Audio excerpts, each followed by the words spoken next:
Hi there, welcome back. Welcome to another video in the restoration series for the Philips B7X14A. And I left off last time having done the IF alignment for the AM. I checked some of the RF positionings, the alignment of the RF on the dial. It was sort of off. And I faced a dilemma because this particular radio has those cores, those coils that I've had bad experiences with in the previous one. They break. They're very tight, they break. And my fear was that this one was also going to be the same. But the only way to overcome fear is to tackle it. So I decided I was going to do the whole business. And with a bit of care, I dropped in some oil, some WD-40, I think it was, on the cores, left it 24 hours and then tried again. And very, very carefully, I managed to get all the adjustment points to move. This has got to do with the RF alignment, obviously, of the AM. And that's what I'm going to do on this video. That's what you're going to see on this video if you're interested. The other thing I wanted to do is check on the FM. Now, someone mentioned that I probably know whether the FM is working or not. I did know before. There was a problem, and you'll see how I discovered that problem when I go through this video. If you want to see how I did that, check out the video. Hope you enjoy it. Right, so here we have it. We've got the schematic for the radio, but unfortunately we don't have alignment instructions for this set. So what I decided to do is I looked for a similar one, and the one I found was the 43A, B7X14A. And looking at the schematic, there are quite a few differences, but the important parts, which are the parts that are pertinent to the RF alignment, if we take a closer look, they're actually very similar. For example, the first alignments we do normally are the oscillator section, which is this over here. Now that's the oscillator for the B7X43A, and this is the oscillator for the B7X14A, the one we're dealing with. Now if we look here, we've got these guys over there, and this is for the shortwave. We have a couple of adjustments here. C26 is one of them, and S13. Okay, just remember those. C26, S13. If we look over here, we've got S13, C26. Brilliant. Same thing, right? Now down here we've got, what is it? Another one. C23 is one of them, but these guys are together. C27, or rather S15 and C27. Let's look at our radio. S15 over here and C27, same story. And then we've got this guy over here, which is C23. Lo and behold, there's C23. So these guys are equivalent. This circuit is identical practically, right? Now, if we go to the front end, this is the front end, the antenna circuit of the 43A. And if we look at this, we've got the shortwave at the top here again, and we've got S6 and C11. Let's look at our radio. There we go, S6, C11. Perfect. Here we've got S7, S8, and here we've got C14 and C12. There's S7, S8, S8. There's C14 and C12. So what we notice is that this radio is practically the same front end as the one we've got. So that led me to conclude that if I follow the instructions for the alignment of this radio, for the AM RF alignment, we should have a viable instruction set. And here we go. As you can see, it's pretty viable because I've checked it all. But I need to show you something because this was kind of tough to find. These guys were not as obvious on my radio as they are on this particular model. Now this model has got all the bells and whistles. Look at this. You recognize this system of schematic and instructions. This thing's got the whole thing. It's got all the numbers, the components, the wiring. This is the underside. Here's the top side. So this is pretty brilliant, but there are some pretty obvious differences. This is not the same as our radio. And the components are not in the same place, which makes this a bit of a challenge. So what I've had to do is I've had to follow the instructions that we have here and find these various parts of the radio. Now, there is one bit of information on our schematic or on our service manual that does help us. Let me show you. We do have this, Now, this is not really that helpful, but we can use it to some degree, and I'll show you why. You may recall we've done these guys over here and that one over there. This was the IF alignment. So this was S2223, right? That's that one IF transformer. And this is S18 and 19. That's the other IF transformer. And this is S4, which is the IF blocker. Now, if we look at the radio itself, we can identify them. Those guys over there, those two at the back there, those two at the back there, and that guy down there, that's the IF block coil. So those were pretty easy, and those I've marked in red or pink, whatever you want to call this color on here. So that's the first section of the alignment instructions, as we see here, those guys over there, okay? Then we go to the next stage. It says here the RF circuits, and this was a little bit confusing because they tell us to click in 6. Now 6, according to the drawings at the top, which you can hardly see, but these are the buttons, and 6 is actually shortwave. And that confused me because it tells us that our trim point is at 550 kilocycles, but our signal is 6.3 and we adjust S13. Now that makes sense according to the schematic. Fine, that makes sense. But why would we put it on there? Well, the reason is this guy is actually quite strange.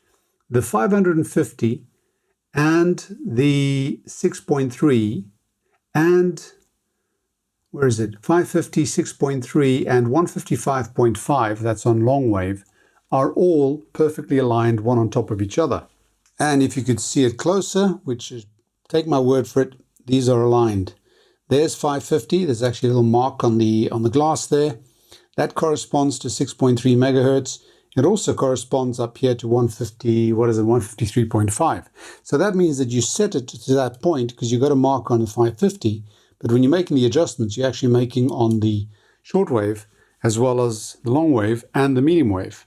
So that makes sense. You set it to that point. Forget about the fact that this is actually, well, 550 kilocycles is actually a medium wave frequency. It's just that position on the dial. But you select shortwave and you feed in a 6.3 megahertz signal and you adjust S13. Then you click over to medium wave. You've still got it at the same point. You feed it a 550 kilohertz signal and you adjust S15. Then you do the top end, okay? And you go back to shortwave and you put it to the 1500 point, which is the same position vertically as the 17 megahertz. Feed it 17 megahertz, adjust C26, and then you actually do the medium wave one at 1500, feed 1500, and C27. You also do 155.5 at the bottom. Is it at the bottom? Yeah. And you adjust C23. That takes care of your oscillator, okay?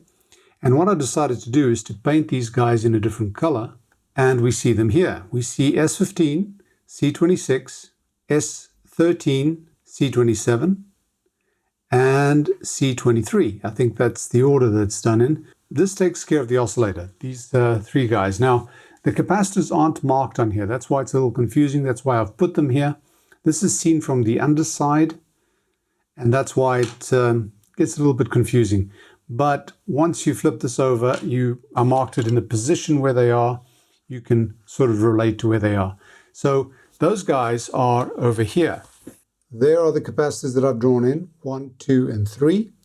And these two guys are the ones we're interested in. This one, I believe, is the FM, is for the FM. So those are the two coils.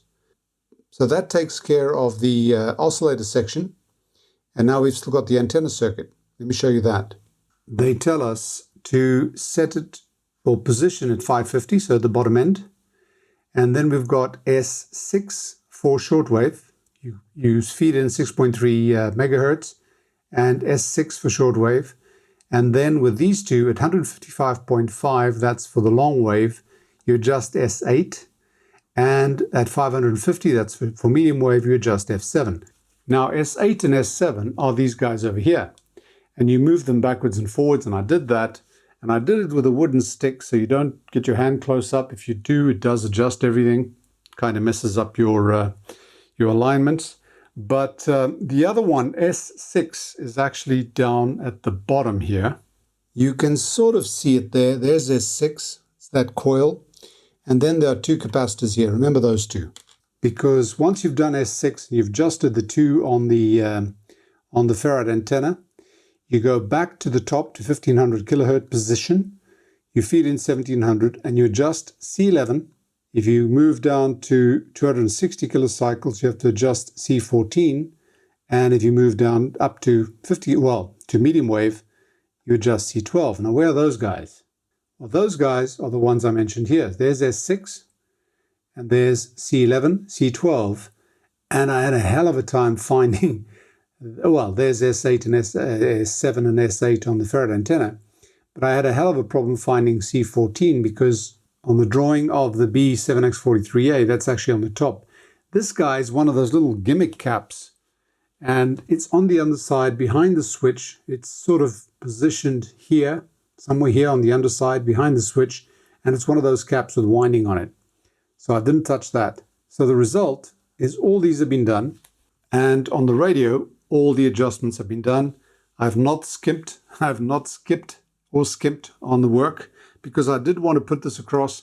As there is no good manual for this, for the alignment, at least not one I could find, I wanted to make sure that that I at least told you if you're doing one of these, and you can then follow the instructions and you'll know how to get along and how to get this thing done. Brilliant. So RF alignment of the AM is done, and it actually picks up. It's actually very, very accurate. Let me show you.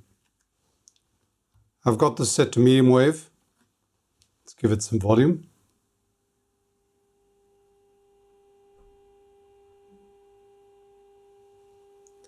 And that, my friends, is set to 550.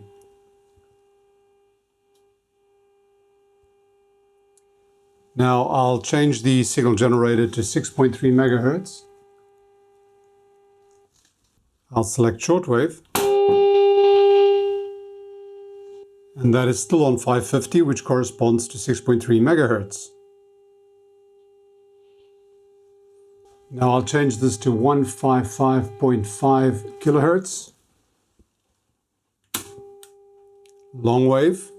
And that is on that 550 mark. And that corresponds to 155.5. It's pretty good.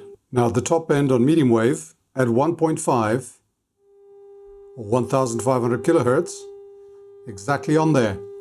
The bottom end is 17 megahertz. So I'll change the signal generator to 17 megahertz.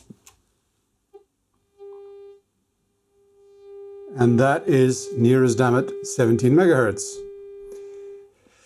So it seems that our alignment is actually pretty exact. And that is very satisfying because I wasn't sure that I was going to get this because of those rather touchy contacts in there, rather touchy coils. I was worried about them. And the way I did that was I dropped a little bit of WD-40, very little, just into the top of the coils, into the cores, and let that soak overnight. And then I started very, very slowly with this ceramic screwdriver. The tip of that thing is about this size, but it's actually, well, a bit wider. So I very gently started putting pressure on one way and then the other way, very, very slowly. Very slowly. You do not force it or you'll break them. And those things are now loose, which is brilliant. Okay, so the RF alignment for the AM bands is complete. I wasn't sure that I was going to mess with it, but I decided to do that just for completeness and because it was difficult. Okay, let's move on. All right, time to test the FM. I connect the antenna to my external FM antenna, plug that into the external FM dipole antenna sockets, and let's hit it. And what do we get? Not too promising, is it? Not at all. Now that's a little disappointing, but I think this might be the tubes, or one of the tubes, or both of the tubes. Now with this FM on here, it has two tubes that deal solely with FM. And I know that the other tubes are working, It doesn't mean that they will work necessarily with FM. If you think about it, the EF89, which is that IF amplifier, and the EBF89, which serves as a detector for the AM, those also pass the FM IF through. One is just as actually both of them are just amplification stages. So they might not be working at this frequency. It can happen. You can have a tube that works well at low frequency, doesn't work at a high frequency because there's something wrong with it. Now, that's not the first place that I would look for the problem. I would go for the two tubes. The one is the EAA91, which is just a double diode. That's in the detection stage in the ratio detector. And the other one is the main one here, the ECC85. Now, the problem right now is I don't have spares for that tube. I can probably take the ECC85 from another radio, but I've got some of those on the way. And as you probably know if you watch this channel, getting stuff to Madeira can take some time. So they're on order, but what I need to do now is I just want to see whether it's the diodes or the ECC85 or both. Now, with the history of tube replacements this radio's gone through, it wouldn't surprise me if it's one or both. I really hope that the diodes are fine, or the diode tube, the EAA91, because I couldn't find a spare one for that one. The ECC85 is easier to get, so I'm not too worried about that. So I'm going to try something. I'm going to feed the IF frequency lightly coupled to the top of the ECC85 and see if that gets detected all the way through. Now, all I need to do is send a 10.7 megahertz signal. It's got to be probably fairly high level, amplitude level, so that it feeds in, couples into the tube. But if the diodes are working, I should hear that if I modulate it with FM, with a tone, FM modulated on the IF carrier, I should hear the tone. So let me set that up. Right, so here we go. I'll set that to 10.7 megahertz. I need to modulate it, FM modulation, and I'll give it a 1 kilohertz tone and pass that through. Now I'm going to connect this to a little homemade coil that I've got here, just a few wires turned around insulated piece of tape, and I'll put that on top of the tube, the ECC85, and that's called lightly coupling. And I think we're ready to try it out.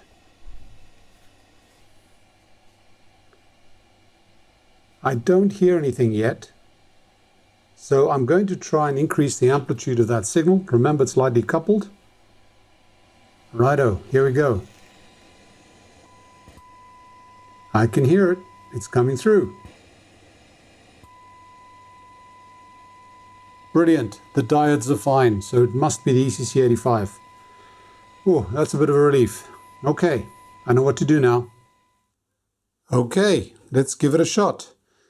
I've replaced the ECC85, which finally arrived. Here's the dead one.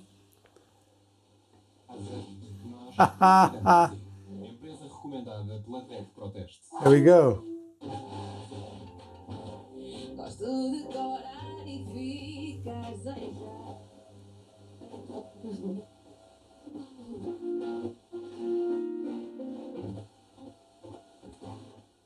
And this one goes to 104 megahertz.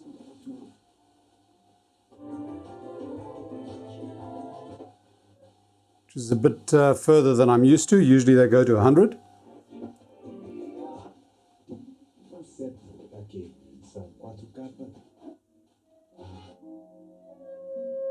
Brilliant.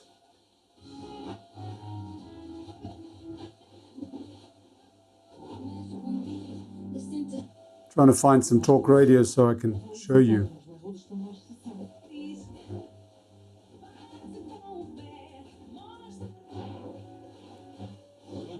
Defende bem, mas foi rapidamente ao ataque. Se continuar a evoluir desta forma, tem todas as condições para ser grande jogador. Como lo está haciendo, pues puede llegar a ser un grandísimo jugador. Depois do empréstimo ao Sporting, Sábia. That's perfect. That's perfect. It sounds pretty good. FM sounds pretty good. And that's all it took. I haven't even replaced the capacitor on the ratio detector, which I'm going to do. But we've got FM. And obviously that's something that's really important for me, because on these radios, FM is what really stands out. And with all these audio, add-ons like, the hi-fi switch, the reverb, I want to see what it sounds like. Well, probably test it with music, but that I can't play on YouTube. But this is what I wanted. I wanted good FM on this radio, and it sounds like we're heading in that direction. Now, I'm going to go a bit further. I'm going to study the alignment instructions. I've got to do a similar thing, relate between the 43A and the 14A, see how those instructions compare. And I'll probably I will do an IF alignment and probably an RF alignment as well. Although it does seem like this thing is pretty accurate. Let's see, something I know, 99. That's supposed to be on 99, it's about 99.5. So it's just slightly out, but we want to get this thing perfect. All right, I'm going to give it a break for now. I want to thank you for your company. Hope you've enjoyed that. If you have, click like, share, subscribe, and all that jazz. And if you want to support the channel directly, you know the drill. You can do so on Patreon. Thanks for watching. Bye for now, and stay safe.